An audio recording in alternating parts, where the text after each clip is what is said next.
Sophie, a promising young architect, receives a letter from a law firm informing her that she's inherited a remote Victorian mansion from a distant relative she never knew existed. Desperate for inspiration after a series of professional failures, she decides to visit the mansion, located deep in the woods, far from any town or civilization. From the moment she arrives, the air feels thick and oppressive, as if the house itself is watching her. The mansion is an architectural marvel, twisting hallways, vaulted ceilings, and windows that seem to follow you. But there's something terribly wrong. Sophie starts hearing whispers, soft at first, but soon escalating into maddening cries at night. Dark, cold shadows creep along the walls when she isn't looking, and the layout of the house seems to change each time she moves from room to room, as if it's alive. At the heart of it all is the attic, sealed shut with rusted iron bars and splintered boards. The warning carved into the door reads, "Open the door, lose your soul." Despite the terror that gnaws at her, Sophie can't resist the pull of the attic. Her dreams are haunted by visions of it, dark, hollow eyes staring out from inside and the sound of children crying for help. The escalation. As Sophie explores, the house becomes more malevolent.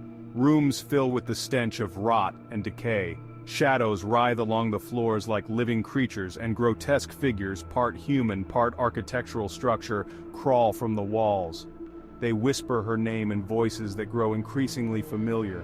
Her own voice, her family's voices, as if the house is mimicking her loved ones to lure her further in.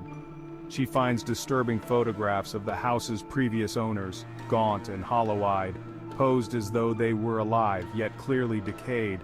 The nights bring sleep paralysis, where Sophie feels something cold and wet crawling across her skin, whispering secrets in languages long forgotten. She's never alone, even when she locks herself in a room.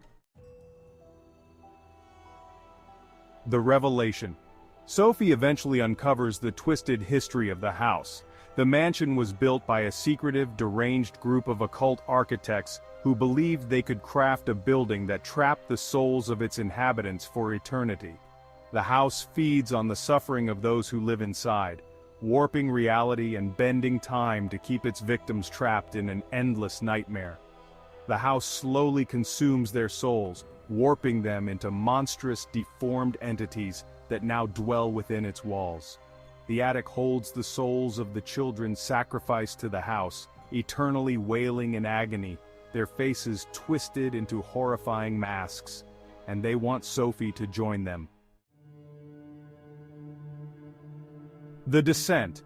The house begins to unravel Sophie's mind. She starts seeing herself in mirrors, her future self, aged, emaciated, and broken, trapped forever inside the house.